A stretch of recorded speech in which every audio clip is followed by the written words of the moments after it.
Um, I am so happy to have everyone here today and excited to have our panel of speakers with us this morning. Yes, Mr. Owens. Wonderful.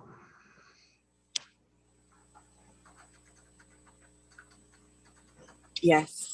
So today, our panel of speakers, we have quite a few speakers present with us today. The first panelist that we have present with us today is Mr. Ben Owens. Mr. Ben Owens is the Executive Director of Detour's Mentoring Group. And so I'm going to have him give just a quick introduction of himself to everyone that's here and present. All right. Well, good afternoon, everyone. My name is Ben Owens, also known as Taco. I'm working here in South LA. I'm currently employed with APUU, Advocates for Peace and Urban Unity, and I'm a program coordinator supervisor with one of the grid zones here in South LA. I'm glad to be here. Wonderful. Welcome, Mr. Owens. Our next participant that I would like to introduce is Ms. Tina Padilla-Zamora. She is the Executive Director of Community Warriors for Peace organization in Northeast Los Angeles. So Ms. Tina, I'll have you introduce yourself. Good afternoon, everybody. On the second part, when you hear TNT, that's Tina and Taco. I'm the second part of that. But my name is Tina Padilla-Zamora. I am the program director for Northeast Los Angeles. We have a grid zone here. On the ground doing the work. I come from the lifestyle, changed my life, and I've been doing this work now for about 9 years. And I'm really happy to be here. Thank you. Wonderful. Thank you so much. Our next panelist with us today is Mr. Kevin Orange, who's the Executive Director of APUU, which provides services in the Westmont, West Athens unincorporated area of Los Angeles. Yeah, well, good evening, everyone. My name is Kevin Orange, also known as Twin. I am the co-founder and co-director for Advocates of Peace and Urban Unity. Not only am I a director and co-founder, but I'm also a co-worker that's on the grounds working with my fellow teammates. Thank you. Wonderful. Our next panelist for today is Mr. Melvin Hayward. He is the head of programs for Chicago CRED. He is also a founder of Helper Foundation, which is an intervention agency that does work in the Venice, Del Mar, Mar Vista, and now Antelope Valley areas in Los Angeles. So Mr. Melvin, if you'd like to introduce yourself. Thank you. Great to see everybody on the line. Melvin Hayward, head of programs at Chicago CRED. Been in Chicago for the last 2 years, working to try to quell violence in a few communities on the South and West Side.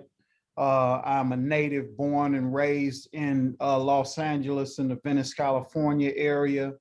More than 2 decades of work in LA as the executive director of Helper Foundation.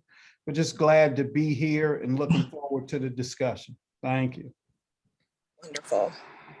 And our last panelist that's going to be joining us today is Mr. Skip Townsend. He is the executive director of Second Call. Good afternoon, everybody. Grateful to be here, born and raised in Los Angeles. Started with a group called Unity One, and Second Call came about in 2006. So I'm just grateful to be able to do the work and to share the knowledge and experience with all of you today. Thank you for having me. Wonderful. Thank you so much. And so just to give you all, I know that there was a description in the conference program for what this panel is really going to be about, but this particular panel is about community-based safety and intervention and its role. in the work of promoting community safety. And so when we talk about community, community is an ecosystem of stakeholders that are working towards shared values with collaboration and mutual aid. And so this ecosystem of community safety, violence intervention in its role serves as an integral and necessary component to public safety, and a foundational aspect of what community safety means. It is also a proven and viable alternative to law enforcement. So when we think about law enforcement agencies and the work that they do in order to promote public safety, we know that law enforcement cannot do that work alone, that there is an ecosystem, there is a network of public safety, and that intervention is an integral and necessary component of that. Over the last decade, we have seen a rise in violence. We've seen the pandemic happen, the spike in violence over the last 2 months in the summer, both in LA city and county, but also in cities and counties around the country. And what we know amid the pandemic, amid these increased spikes in violence, amid these protests calling for the defunding and finding alternatives to law enforcement, what we know is that over the country, folks are looking to alternatives. They are looking for ways to find institutions, organizations that can promote public safety as alternatives to law enforcement. There is a need for concentrated and targeted investment into public safety. And intervention as a proven method is the most viable alternative that we have. And it is the most well-positioned alternative that is present right now in the current world that we exist in. Interventionists sit at the intersection of both public safety and public health, especially amid the pandemic. Many intervention workers across the nation stepped into the role of public safety, whether they were providing PPE materials to their community members, whether they were getting folks signed up for the vaccine, whether they were ensuring that communities stayed safe amidst the protests. They really stepped into a public safety role over the midst of this pandemic. And now they sit at this unique intersection of public safety and public health, and often put their lives on the line to ensure the well-being of their communities. As such, they have a unique perspective and insight into the needs of community and the ways that leaders, stakeholders, and legislators should be investing in community to promote long-term peace, health, and thriving. This panel particularly will bring together these violence intervention experts to speak about intervention's role in public safety, the history of violence in LA City and County, the ongoing advocacy efforts in intervention spaces, and the policy and systems changes needed in order to ensure that our communities are safe and thriving. So the way that we are going to conduct this panel, we have a couple of preliminary questions that we're going to ask our speakers. And then following those preliminary questions, we will open it up for folks that are in the audience to ask questions if you have it. I'll be monitoring the chat to make sure that your questions get through. I apologize, as a quick introduction, I kind of got ahead of myself. My name is Karen Carter. I'm the coalition coordinator with Urban Peace Institute. We are an organization that is about promoting public safety. We exist at this unique intersection between law enforcement, between community members, between our intervention partners and collaborators, and between systems, so county and city municipalities. And we sit at this intersection and work to promote public safety in a way that uplifts the needs and the voice of those in community primarily, in a way that holds systems and law enforcement accountable for the ways that they work alongside community and our intervention partners to ensure that our communities stay safe. And so we've been doing this work for some time, and these folks that are on the panel, like I said, they're experts. They've been in this work for decades now, and we've been doing this work together. So we have a couple of questions that we're going to start with. It's just the beginning to offer some context. And then again, as we are asking questions, if you all have questions, please feel free to put them in the chat. And then we will answer those questions as we get to them. Okay. So our first question for our panelists is really to help set context for the folks that are in this panel. I'm not sure how many people have an understanding, but really, what is the history of gang violence in Los Angeles when we think about the place where LA was when it was experiencing the height of its violence? What was the history? What is the history of gang violence in LA? And then what has been the city and county response to this violence? I don't know if someone would like to start. Okay, I'll jump in there, Karen. For the most part, as we look at intervention and peacemakers that come out of South LA, LA as a whole, when we look back to the days of the uprising in 1992, was probably one of the most pivotal points that we've seen homicides, in particular gang homicides, that took place in the county, with well over 2,000 homicides happening that year, and about 1,000 of those homicides taking place in the city alone.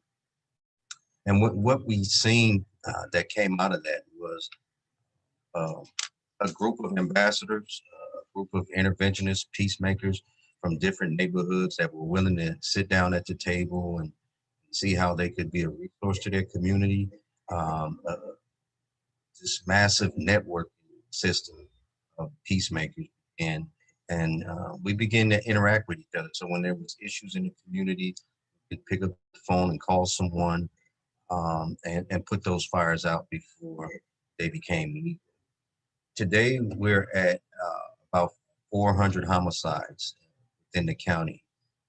Unfortunately, our target is to have 0 homicides, but the violence continues. But we come a long way, and just along with those networking strategies that we have, makes it possible for us to have the interaction in this great city. Roughly 4 million people in the county, close to 12 million people. So although, the work is being done, we could use a little help in terms of having other interventionists on board, and that's where we're at today. If I could join in, Yes, could please. you asked the history of violence, and with the history of violence, I can't go back much further than my knowledge of the 1940s, of when there were Zoot Suiters, and the violence came from the individuals who were Caucasian, who were in the Army and the Marines, who would come to downtown LA. The violence was always against Black people, but it became against the Zoot Suiters. One of the things that happened is they were together. So the Ramona Gardens, Aliso Village projects, it was Black and brown together, because they all lived in the projects back then. So they were always the result of violence. There were these things called the spook hunters out in the Torrance and Compton, South LA area. And the spook hunters, well, they did exactly what their name said. They would hunt for Black people who couldn't go across Alameda, who couldn't go across El Segundo, who couldn't go into South Bay areas, couldn't cross certain streets. So in the 1950s, what was created was the freeway system, the 91 freeway, the 110 freeway. These are designed to keep people in the area that they wanted to design to keep them in. And after a certain hour, it's called sundown states, sundown cities, where individuals couldn't cross. And when sun went down, you better go home. That's where I can recall the violence coming from. Groups like the Slossons, the Gladiators, Watts, these groups, they were social groups, but they were told by law enforcement they were gangs. And they were told they were gangs because they were congregating together. But from my knowledge, they couldn't be Boy Scouts, they couldn't be Cub Scouts. They were victimized, being 1 or 2 Blacks in a group full of white people. So the violence in LA really didn't start with the riots or with the Bloods and the Crips. It started prior to that. And when the Crips and Bloods started, now the violence was no longer.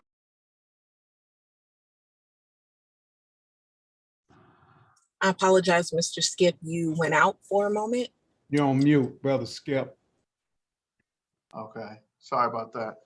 But I think just to sum it up, the violence started well before the internal violence that happened in South LA and the internal violence that happened in East LA and other parts of the city and the county. It was a melting pot of violence that came in, and it was always against the Black and the brown until at some point we decided that we were going to be violent against each other, which kind of what Ben Taco On spoke about. Thank you for that. Is If there I any? could, if I could go ahead and chime in on that. So I know I'm going to speak specifically to the Northeast Los Angeles, which I'm really familiar with. I was born and raised in this area. The gangs in this area started as social clubs. So they were social clubs for their respective areas. It, started way back in the 1940s. They started as a group of people getting together and just socializing in their respective areas. Then things came in, such as, first it started as heroin came in, then the cocaine got introduced into it, and then the methamphetamine got introduced into the neighborhoods, which caused the neighborhoods to become violent because then they're fighting over the drugs. And then you're going to throw in there a bunch of culture. You're going to throw in there trauma that's been happening, that within the culture, within these social clubs, within these people fighting for a piece of area doesn't even belong to them. So for us in our area, I would say that it's the criminalization and the gangs and being known as gangs. It didn't start out that way. It started off as social clubs, and it started off as people just hanging out and getting together. Then the drugs got introduced, and then that just changed everything. And that's my perspective from our side here. Wonderful. Yes, and I'd like to respond to that's a question. What was the response to law enforcement? Yeah. And I would like to say that the lack of resources that was handed in our communities after all this violence that was played through the gangs, whatever, or Black Panther, it was the resources that was neglected for our community members. And so I think we left the community traumatized with no healing attached to it. So they thought to flood our law enforcement and our community with money to police them, to arrest, instead of sending resources in there to help heal them through the trauma that they suffered for so long. And that's what I seen coming through the crack era. There was a need to arrest their way out of it instead of putting resources over there for the healing.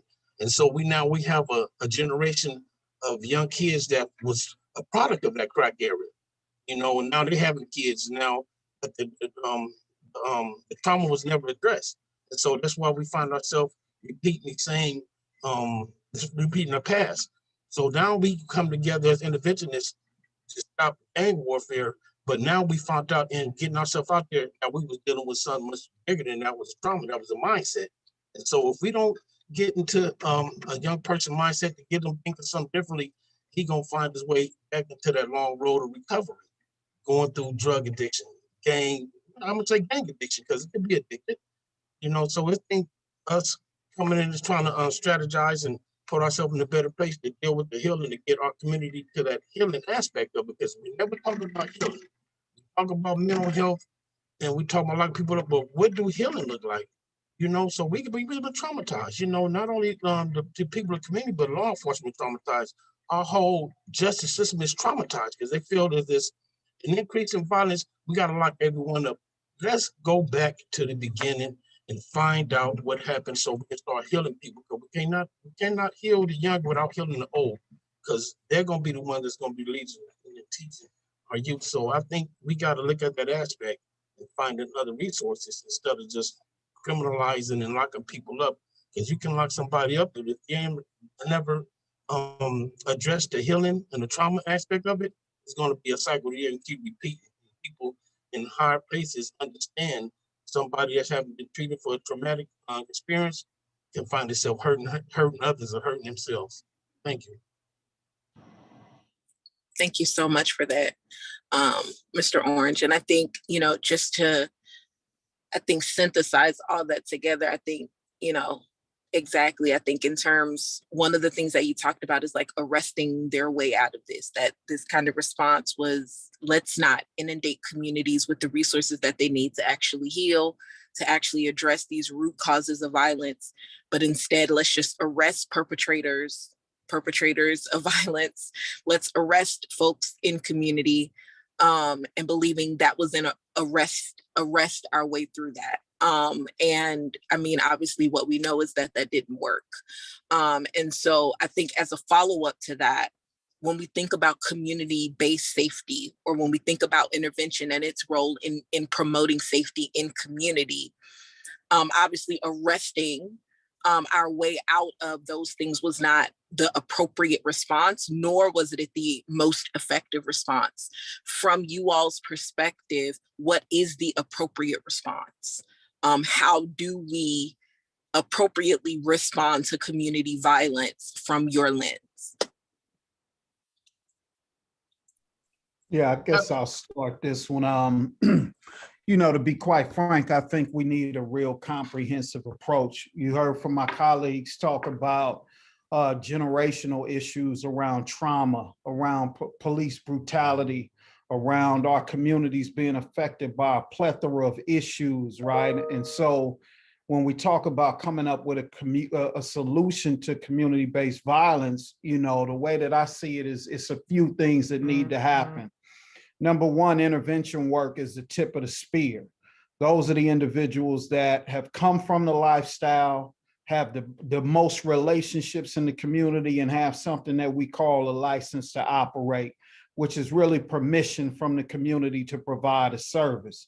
That in providing community-based public safety, that's a critical element. But I think to go a little deeper, that right there is the initial step. You can calm violence, you can mediate conflict, you can get people to the table to start thinking about alternatives to issues. But I think if we really want to help deal with the stress and the trauma of being involved in a lifestyle for so long, you have to start to work on the human being. And so what I mean by that is really having individuals that are mentors and or case managers or life coaches who are working to develop a plan with high-risk individuals that are at highest risk of shooting and killing somebody or being a victim of gang violence. And so having a case manager, life coach, or a mentor that can create a game plan, right, for that individual to walk through the steps of change. And we all know that change doesn't happen overnight. But I think creating a pathway for an individual to work on being their best self, and that starts with healing. And so we walk through that process. I think that the next step is really assessing where an individual is and where they want to go as it relates to their education or work or a career, being a better father, being a better husband, being a better son, being a better community member. And taking steps so that you ensure that that's realistic, worthwhile, and attainable, not for us, but for the individual that we're working with. Lastly, what I'll say is it's important to atone and reconcile with the community about the ills that have happened. Those of us who are on this line were all a part of gangs in our previous life, right? As it relates to what we've done in our past. And so a lot of this work is based around atonement and reconciliation about those wrongs, but also stepping in the front line and saying, not only are we going to do better for ourselves, but we're going to do better for our community. And so interfacing with the community for number one, to make sure that they take responsibility for what community members can do, but also bringing in a plethora of resources so the community can heal, so the community could move in the right direction as it relates to violence. But I think the precursor is generational poverty. So you say, well, how did we get violent? How did these communities get dropped on drugs in the community? Well, it's all based on generational poverty. And so we can't talk about violence without talking about that. But I think also empowering individuals who are willing and ready to step up and serve the highest risk community members. We are an alternative to law enforcement, and oftentimes we communicate, we work with law enforcement, but we'll never cross the line of giving up information, of compromising the integrity of our work, because we know our people don't have a lot of people to lean on that they trust. So we're those individuals that become the intermediary to stand in the gap. Thank you for that, Mr. Melvin. Comprehensive discussion about what is needed. Is there any additional thoughts or ideas about what is the appropriate response from an intervention lens or community-based safety lens to to community needs and community violence? Like Brother Melvin said, we the alternative law enforcement. We became alternative to mental health, to probation, and to law enforcement all together. And so, but it upsets me when we have people that's overseeing our communities that don't think the people from our communities know what's right for us. Everybody have what they can say was best for us, but they never ask us what's best for us, what we want, what we need. Come ask us. We got some bright people. I mean, young, old, it don't matter. We have some bright people. And the majority of people in this community are some phenomenal and great people. It's just a small percentage of them that's probably out here messing up. But allow the community to take care of their own. You know, and you got to give them the resources so they can be able to sustain themselves and put the right services and resources in their community. Because at the end of the day, they know what they're missing and they know what they need more than anyone that's not in the environment or grew up in that type of environment. You might have read a book, seen plenty of movies that have nothing to do with feeling this and walking to school, trying to make it to school without people asking where you from. So that's just something. If you haven't walked in the shoes, you don't know what it's like for a person to go to school to get a decent education. It's hard for him to sit in the classroom and listen to a teacher, but the teacher want to write him up and he's disruptive. No, he's thinking about his life. How I'm going to get back home.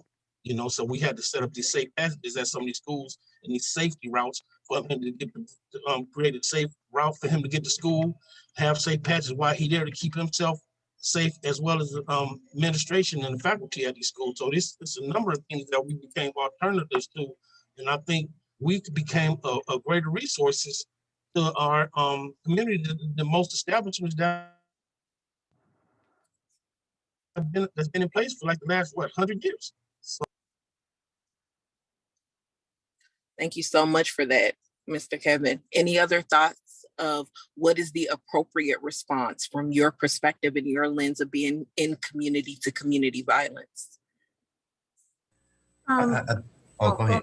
That's okay, Kako, go ahead. Well, I was thinking in terms of safeguards, doing this work, having a lived experience, mostly having a background and being exposed to not just violence, but crime in some respects, or the notion of crimes that take place, and having a safeguard of immunity to some of these situations that we can find ourselves in, where sometimes interventionists could be probed, investigated for crimes that, they're not necessarily trying to solve, but they're just trying to solve the situation, which might have been related to a crime. So for instance, if Johnny gets shot and law enforcement wants to know who shot Johnny, whether we know or not, that's not our role. We need those safeguards in place so folks won't get subpoenaed to, determine Johnny's status within the program, or how we're making, life better for his family, or whatever resources that we might be offering the community that might also simultaneously be under investigation for whatever reasons. So it's very delicate work because, we do have to engage folks, and we're not always privy to what their lifestyle or the conduct that they're having in their communities. It's very delicate in that regard in terms of legal aspects. The violence is even worse. There's a lot of guns on the street. There's a lot of violent people out there, and we have to engage.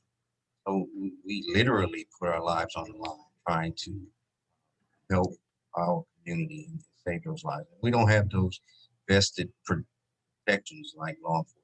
We don't have bulletproof vests, firearms, or patrol cars, anything like that could necessarily serve as a protecting from forms of violence. Wonderful. Thank you for that. And I think it, speaking to the fact that, as interventionists, as people that do community safety, that you don't have the same structures of support, the same systems of support, the same vested support, whether that's physical, like bulletproof vests, or whether it is structural, like funding that law enforcement has. And I think it begs the question, because I've heard a couple of times people mention that intervention is an alternative, a viable alternative to law enforcement. I think the question is intervention effective? Does it work?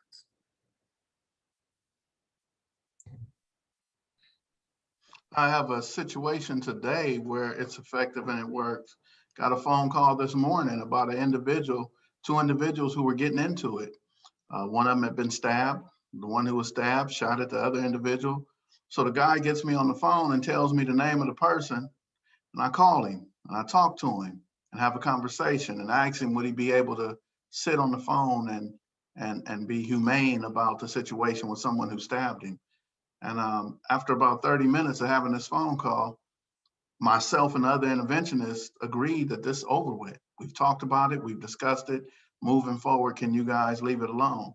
And what would happen if they had not get intervention involved, it would have looked like somebody who's a Crip has shot or stabbed somebody who's a Blood, and now they're going back and forth.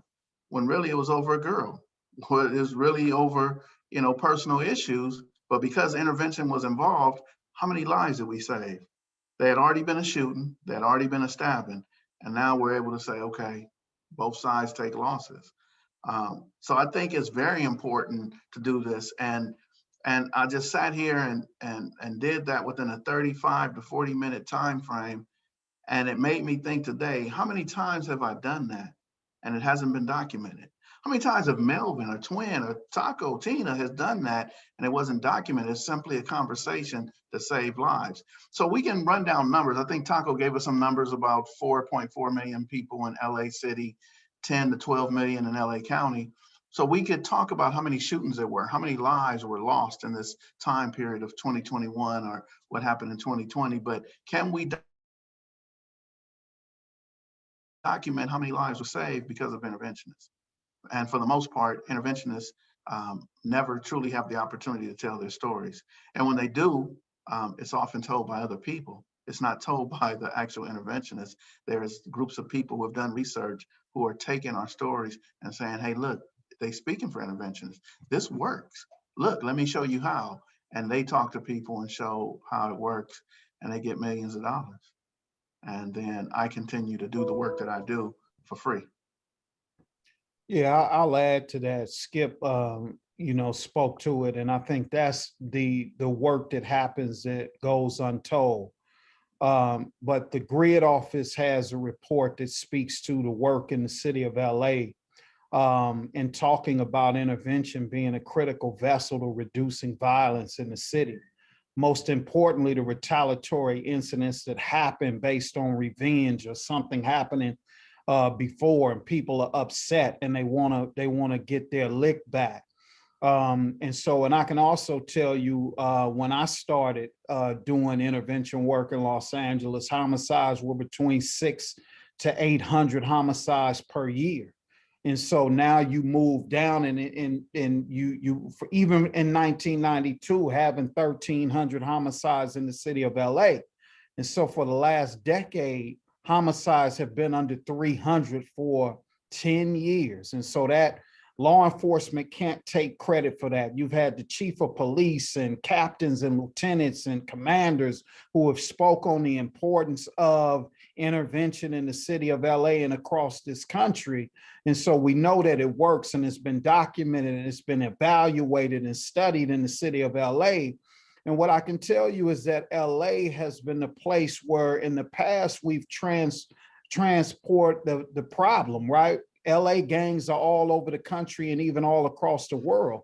But now LA is transporting the solution. People are coming to LA to get the solutions, and we've been training. This group here has been training and going into cities across this country, talking about the strategy that we've used. And so if you ask any of us, we'll say, yeah, we're not just saying that based on word of mouth or what we know we're doing, but what we're saying is that intervention work has been studied.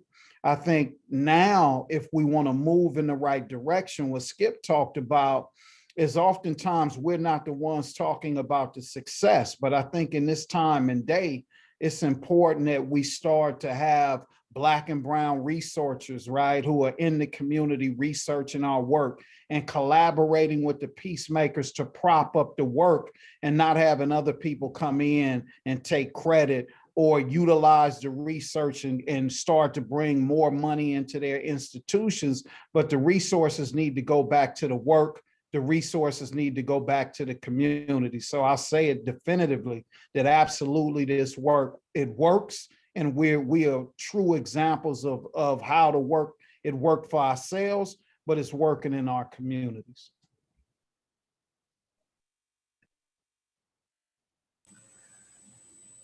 You're on mute, Karen. Oh, thank you. There's a statistic that I love that's floating around our that is floating around that has been used oftentimes when we talk about the effectiveness in the work of intervention, which is that when law enforcement responds to a homicide that has happened, the chance of there being a retaliatory homicide, law enforcement responding alone to a homicide, the percentage or the chance of retaliatory homicide is 27%. So there's a 27% chance that there will be a retaliation when law enforcement is responding alone. When law enforcement and intervention are responding to a homicide, each in their separate lanes, the chances of a retaliatory homicide drops to below 1%. And so intervention, definitively, to Mr. Melvin's point, I think intervention works, that there are studies, there is data. GRID, for those who don't know, who might not be in Los Angeles, GRID is the Gang Reduction and Youth Development Office. It is funded from the mayor. It's a mayor's office. But I think also, and we're going to talk a bit about systems, that when we talk about intervention and the creation of the trainings and the system of intervention, to Mr. Melvin's point, it's being created by these panelists, by these experts who are providing this knowledge base, not only to researchers, but to cities and counties, to help them be able to deal with the issues of community violence in their areas. And so I think when we think about what it is that you all are talking about, and this kind of mitigation of violence and the role that you all are playing in creating trainings, in helping equip other cities and other counties to really deal with community violence.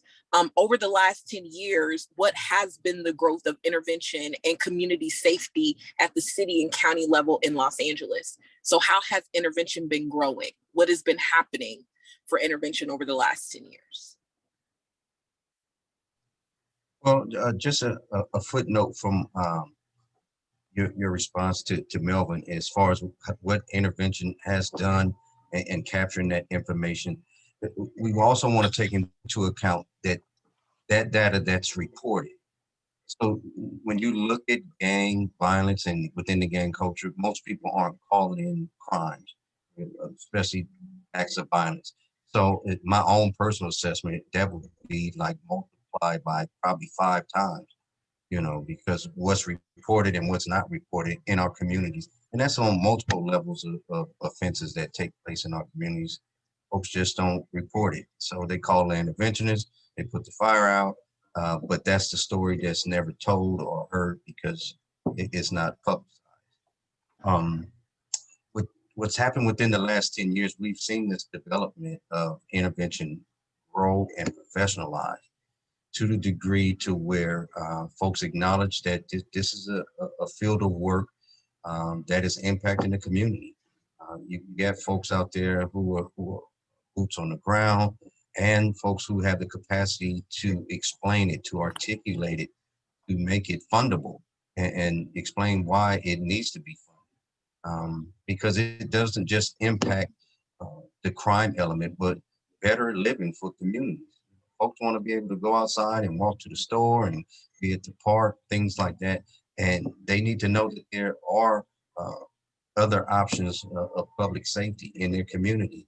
And when you have homegrown people who have lived experience, who can go talk to, whether it's the active gang member or it's the 80-year-old lady who lives by herself and is concerned that, somebody might shoot up her house or be vandalized or she might be victimized, and having the capacity to just really get out there and engage the community on a professional level is a new experience or something. And it opens the doors to, for lack of a better word, sanitize the work, because often the work is thought of as, but it's just some hood people going out and just, talking to some other hood people and making bad things stop happening. We're not there anymore. We've moved beyond. Wonderful, thank you. Any other insights on how has intervention been growing over the last 10 years, particularly in the city and What's up, county? man? Well, I can speak on that.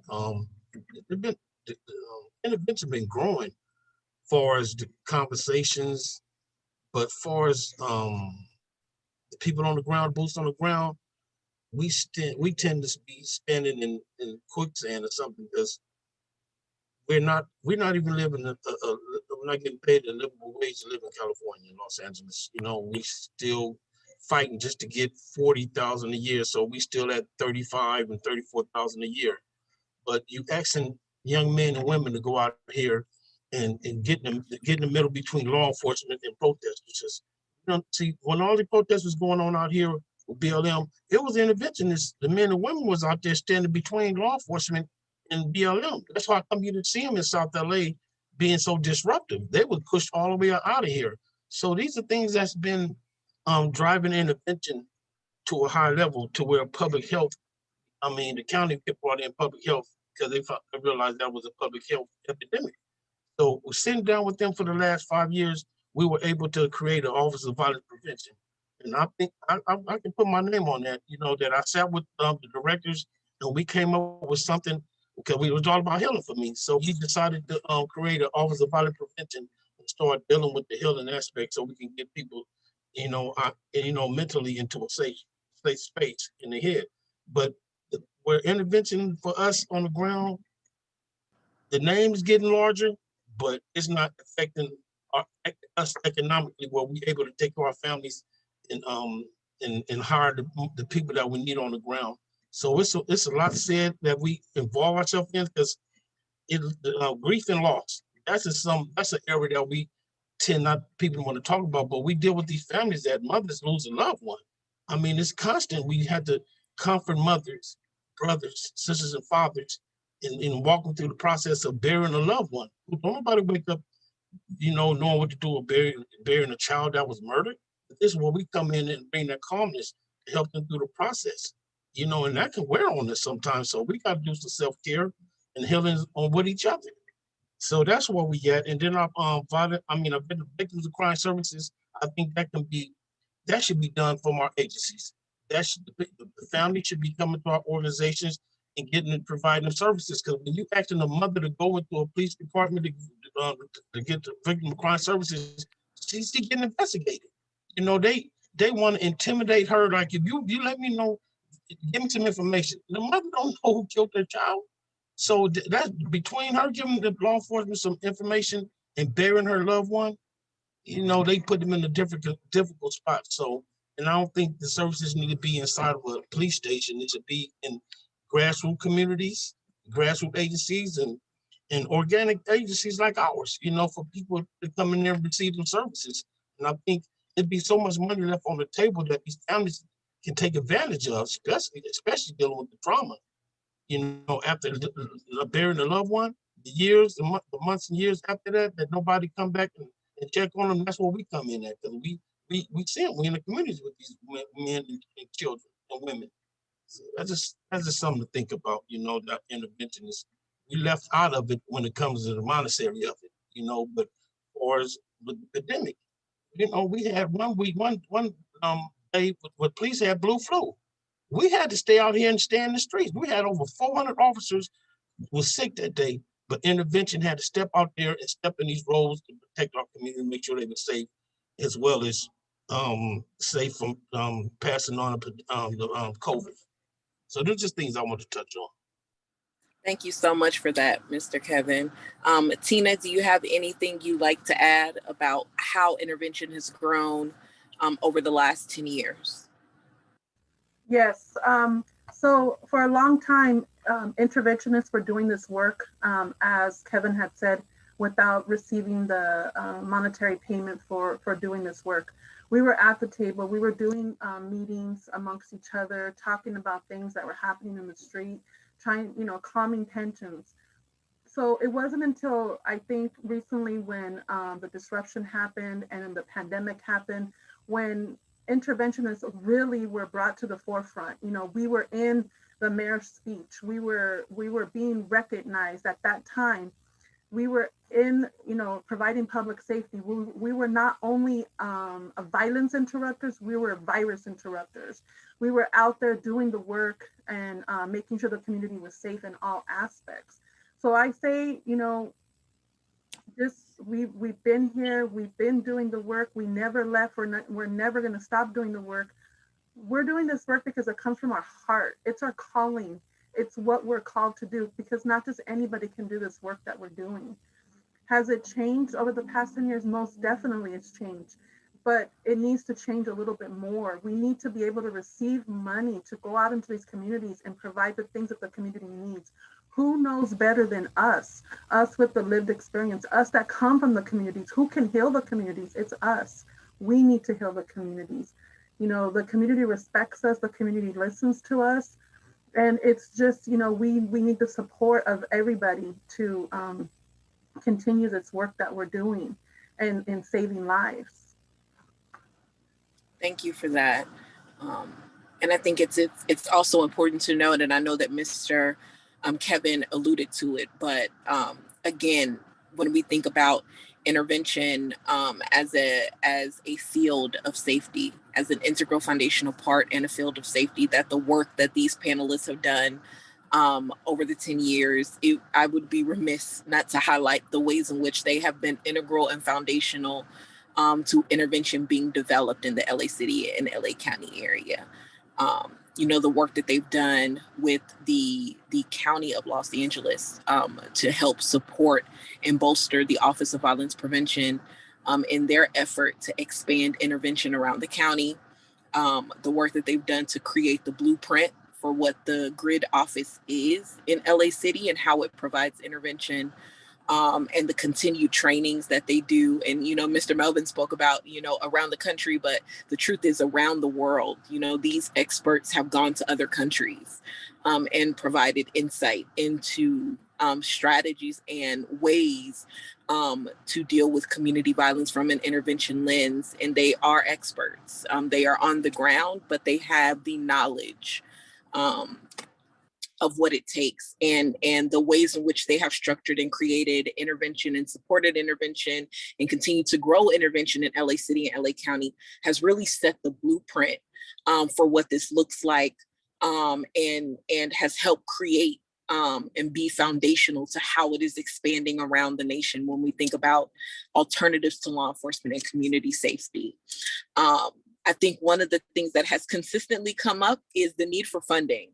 And we know that with this work, all of those things are absolutely, all of the ideas, working with systems, helping structure and create systems infrastructure for building out intervention is great, but this work needs to be funded.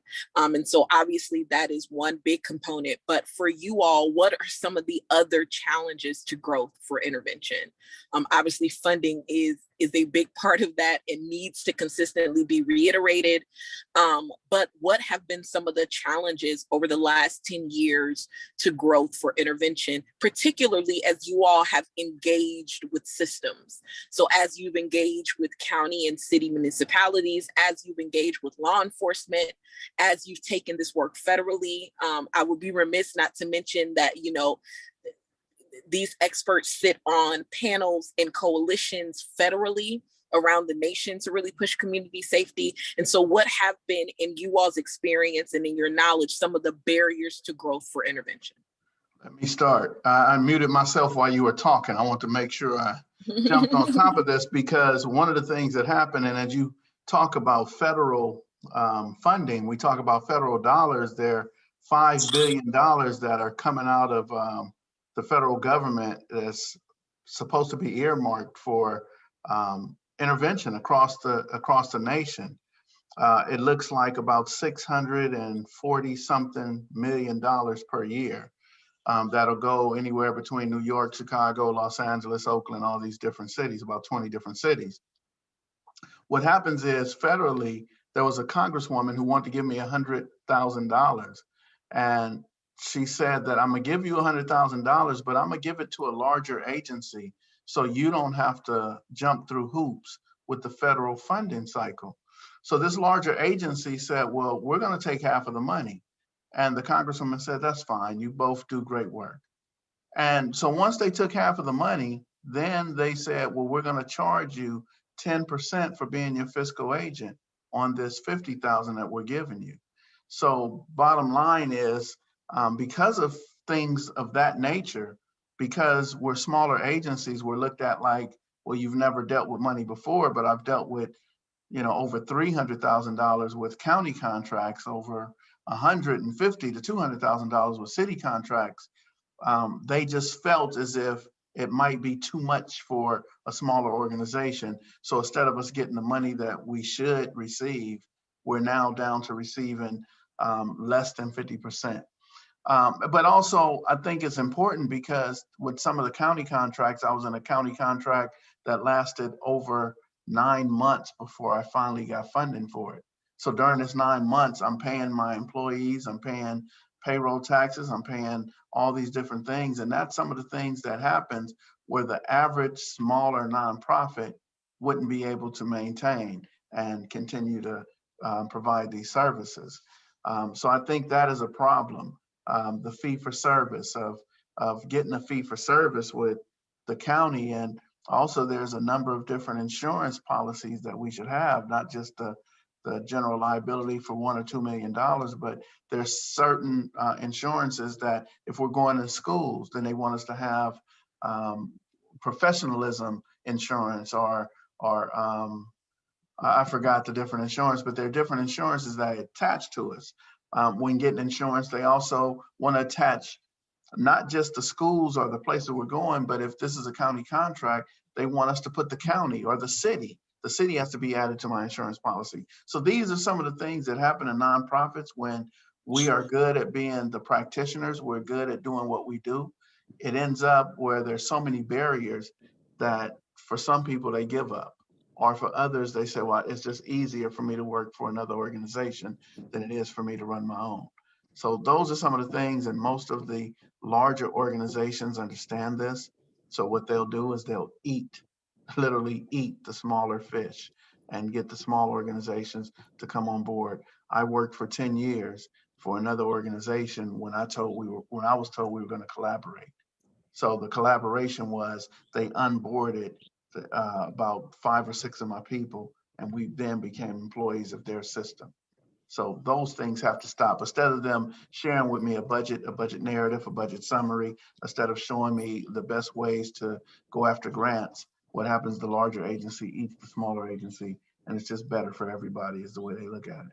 So those are some of the barriers. Any other insights? Thank you so much, Townsend. Any other insights into what some of the barriers have been to the growth of intervention as a profession? So I would have to say, Karen, growth itself, and I mean literally. So this isn't white paint on my mustache and my beard. And I knew Kevin and Twin and Skip when they had afros. And so the growth of intervention literally takes place. As we get older, we need replacements. And we need someone who has the capacity to do the work, but we have to make it not look as easy as it does, because with experience, it looks easy. But at the same time, we need to be able to groom them. And so I was having a conversation with a LAPD commander the other day, and I told him, I said, you know what, I'm probably going to watch you retire. And he laughed because he thought it was a joke. But the reality of it is we see in public safety and a lot of other professions, they go ahead, they retire, and they have a retirement plan, and they live their lives. But the average interventionist is between 30 and 50 years old, probably 40 and 50 years old. So we need to be in a position where we can find our replacements. But not everybody wants to do this work for $30,000 a year. That's not sustainable wages in the city of Los Angeles. So yes, we do need that growth. And, like Skip said, when we partner with other agencies, whether it's a fiscal partner, we appreciate the support. But when we don't have that capacity to be boots on the ground, and then we're the janitor, then we're the grant writer, we can't do all that. I mean, we want to be able to level our level of expertise in whatever admin issues or whatever else that needs to take place, at least have the funding to be able to hire someone to do that or put that within the budget. And we just haven't seen those opportunities arise. And so I think when we're starting to look for our replacements with an S, because it needs to be more than just us. We don't want to hand off something to our mentees to something that we didn't feel was right for us, and then we want to hand it off to someone else and expect them to do the same thing. So our growth or anticipated growth is really going to rely on the next generation, those who are coming behind us. Thank Karen, you. I'll add to that as well. My colleagues touched on it, they spoke well, but I'll also add that, it's important to have organizations that are willing to invest in the infrastructure of smaller organizations, right, without all of these strings attached. I think the other thing that happened in LA is as we grew our budget, right, and we got upwards of close to 40 million in funds for violence prevention. At times, the same organizations were receiving that funding, right? And we knew as interventionists on the ground that the same organizations don't have a license to operate in different communities. And so folks were recycling experiences that we knew weren't going to work unless they had the right people. And so you get organizations to hire the people on the ground that they know could do the work, but unwilling to empower those executive directors in small organizations. I think the missing link now, right, as we move into the next phase of the president committing 5.2 billion in federal dollars and the ARP resources, hundreds of millions of dollars that's going across the country now, is it's important for us to infuse those resources so that the monies hit the ground. Oftentimes, it doesn't trickle down in the way that it should. So whether the grassroots organizations that do the best work on the ground and have the best relationships receive it. I think the other thing is that it has to be a national mandate that violence prevention workers have a starting wage that can help them move up the ladder and start to get the pay that they deserve. The other thing that we're experiencing here in Chicago that I know that we have to get to in LA is we have upwards to $100 million in private funding in Chicago.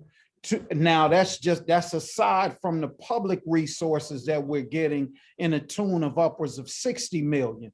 And so at some point we have to match the private dollars with the public dollars, because with public money, you're locked into what you can do with that contract. And my colleagues know, when we work for the grid is phenomenal, but whatever you say you're going to do with that money, based on those parameters, that's all you have to do, right? Which is a blessing. You got to have the discipline to utilize those resources to say you will.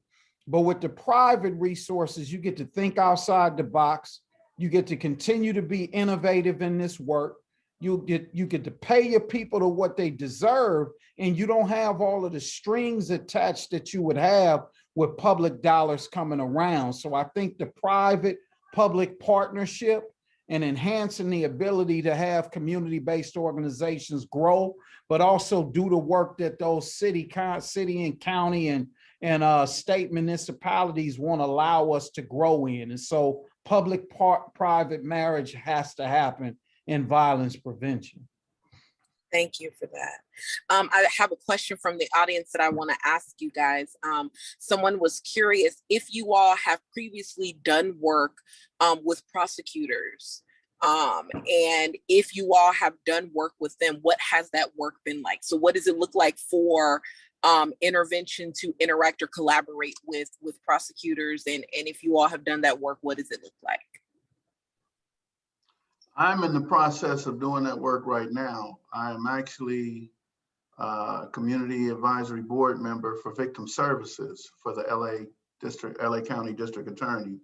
And my input is speaking for victims. And there are mothers on the board whose children been murdered. There's a lady who had been stalked.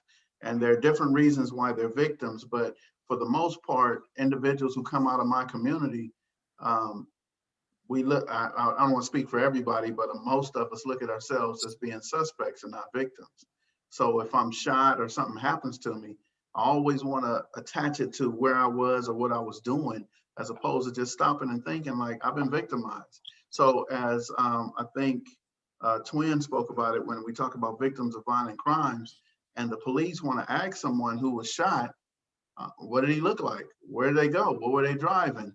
An average person I know, when the shooting starts, if they're not shooting back, they're running, they're hiding, they're avoiding eye contact, they're looking for a tree, they're looking for a building, they're looking for somewhere to go. And now when law enforcement writes their report, what they say is they're uncooperative. And that's why they can't get services, because they're not cooperating with the police. So my portion of this, working with the LA County District Attorney, is speaking for the street level individuals that we're dealing with every day. Also, there is an initiative with one of the district attorneys who work with children. What's an alternative to incarceration? So they have different programs where, I forgot what they called them to, I was on the call this morning, where they are talking about restorative justice, and they're also talking about alternatives to sending them to camps and YA and youth authority. And what they want to do is they've chosen a union, a carpenters union. They chose Homeboy Industry out here in LA, where they're going to send them to Homeboy's Industry to teach them about how to be entrepreneurs.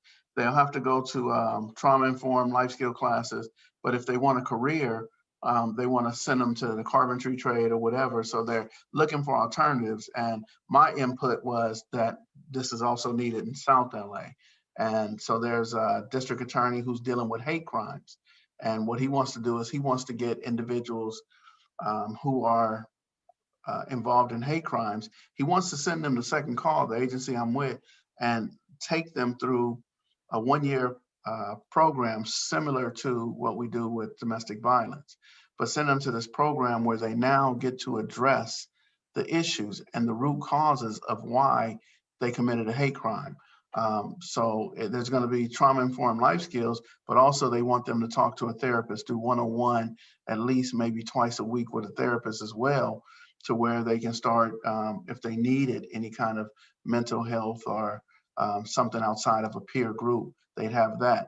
But also part of it is restorative justice.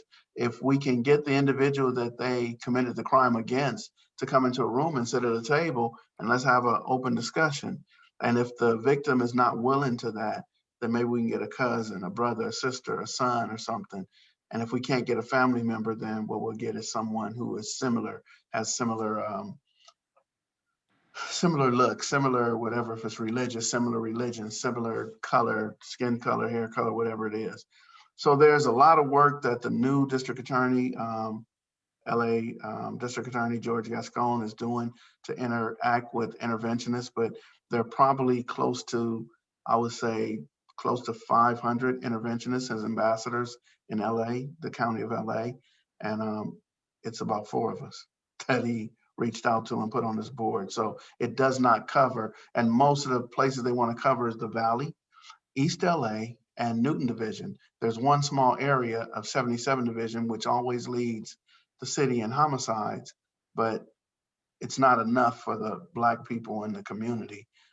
It's just not enough. And he's a countywide district attorney. So it does not, it's a pebble in the ocean, but it's a good pebble. It's a solid pebble. It's a heavy pebble. I'm grateful that he's throwing the pebbles, but it's a pebble in the ocean. Thank you so much for that. And I want to encourage you all. I want to pronounce her name correctly, but Alana Matthews, is that correct? Yes, that's correct. Wonderful. So Alana Matthews was the person who lifted up that question, and she put her email in the chat. And so for the other panelists, if you have any insight to that if you would love to connect. I also want to encourage folks to go to QMO Space after this panel, because that our panelists will be there and willing to connect and talk to folks. I do want to acknowledge some of the comments in the chat, and one of the questions that's there in the chat. We had Mary Shala. I don't know if I pronounced your last name correctly. If I did not, forgive me. Charge it to my head, not my heart. I've been trying to figure out, her comment was, I've been trying to figure out how best to help my community in regards to domestic violence and sexual assaults. I'm currently trying to figure out how best to allocate money to help my community better. I've been nervous just writing a check and saying, here, help people. I want to know who I'm helping, if it's actually benefiting, if these people will go back or be able to stay out, if it will keep them from doing drugs and alcohol. This information has been very helpful. So thank you for that. And I definitely want to lift up, in your cities and counties, intervention, there's a reason why intervention sits at the core of this work. The analogy that Mr. Melvin used was that intervention is the tip of the spear, because it goes into the most marginalized, the most impacted, the most violent parts of community, and with license to operate, with community trust, with these built relationships, are really able to do the work of mitigating violence and providing resources to folks that typically systems folks don't see, right? These are the unseen, these are the unacknowledged, these are the unresourced, and they have a direct line to these communities and understand what it means to really plug resources into it to support these communities. And so this work is integral. And in your areas, if you have intervention workers or folks that are doing this kind of work to this capacity, please plug in. We'd love to hear what area you're from. Again, these experts are kind of plugged in around the nation. They're kind of known. They're known. And so if you are not from LA and you're from a different area, let us know your area. Perhaps they know who's in your city, who's in your county that's really doing this work, and where you can provide some support. And if you are in LA County and LA City, supporting their work is important. They're here, they're on the ground, they're doing the work. And so supporting them is really integral. I want to answer this question that is in the chat that was sent by Nalia. I believe I pronounced correctly. Forgive me if I didn't. Nalia said they have a question. In the push to defund the police, some LA gang interventionists have said that we shouldn't be defunding the police because they are needed in the gang intervention work. Other gang interventionists in reports coming from GRID said that the role of the police is integral to the work that they do as an organization. Gang intervention, by definition, according to UPI, includes working with police and law enforcement. I am interested in hearing what role you all believe police should have in gang peace building and violence interruption. And so I think it gets at, again, getting at the core of that statistic, law enforcement functioning in their role, gang intervention in their role, but from you all's intervention perspective, what role does law enforcement play? Well, I would first say my perspective of defund the police wasn't an idea that came from intervention, and maybe even whoever thought of the concept might have been thinking differently, as opposed to, if you're not doing the work, then yes, take the funding away. I think our approach was fund intervention, so it wasn't communicated. Take the money away from the police and give it to the interventionists. That wasn't a stance that we had. We do have an understanding, a professional understanding, with working with law enforcement. They have, their roles, responsibilities, and protocols, and so do we. So there's a professional understanding on how we do the work, how we collaborate, and the extent of that, how it benefits our community. And I think a lot of times that's not necessarily communicated at a public stance, but that's information that we have to go take back to the community and translate that. What does that mean? So yes, there is a professional understanding with law enforcement. Our collaboration is unique and different than your typical, what you might call, community advocate. But at the same time, we know which lanes that we're in. It's not a matter of us trying to take any funding away from them, but we don't want to make it absent that we definitely need funding too for the work. Any other insights Yes. to answer that question? Yes. Yeah, Mr. so I would like to say that one of the things that can happen, and I'm gonna give you an example. There was a Deputy Chief Bob Green, who was a deputy chief for LAPD, and called me and asked me, could I put a team together and have them work with Metro? A lot of the homeless people who are here, what they'll do is they'll ride the train, they'll ride the buses, and when they come to the end of the stop, they don't want to get off. So the Metro bus drivers and train drivers will call the police, and now the police come on in full uniform. They're intimidating, they're confrontational, and now we have use of force with the police officers and homeless people. So one of the things that we can do, not just to fund the police, but as you talk about, we have a role, they have a role. Bob Green asked, can I get some individuals, not security, but just good people in the community who can help to de-bus and de-train these people, and can we get them off the train without incident? So what we did is we trained in effective communication. How can I ask you to do something? How can I control a conversation without it being intimidating or insulting to you? Can I offer you resources? Even if you don't want the resources, can I provide resources outside the train station and have them there for you? If you need housing, if you need snacks, a bath, whatever it is, can I find these resources and have a conversation and get people to walk off the train? So when we say defund the police, let's just not defund them. Let's take away some of their duties that we really don't need them doing. I don't want the police to deal with mental health issues. If my brother is smoking Sherman, running naked down the freeway, I'm gonna call my mother, man. I don't want to call the police. And I'm gonna tell him, man, I'm gonna tell mama, you out here naked. But we call the police, now they might shoot him. Now they might hurt him or kill him.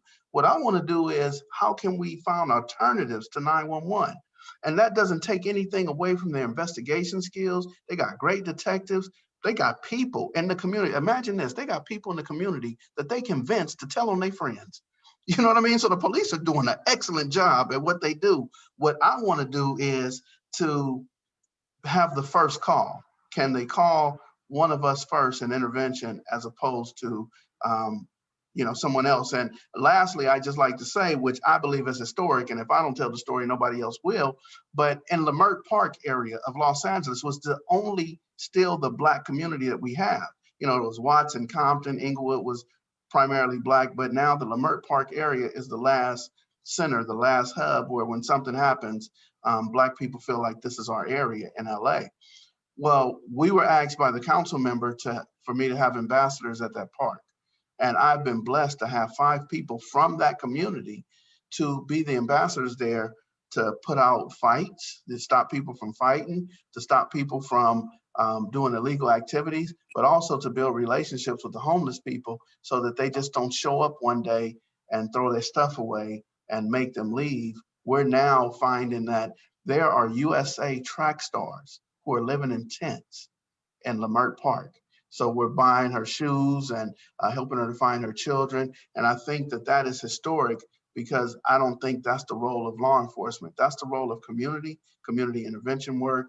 And it's historic that at Second Call, we have the keys to Leimert Park. We lock the park at night, and we have not yet in the last 3 months had one individual, homeless or otherwise, argue or try to fight us about saying, if you need to use the restroom, we're gonna lock the park. So would you go now? We don't wanna lock you in, and laugh and joke and even buy food for some people.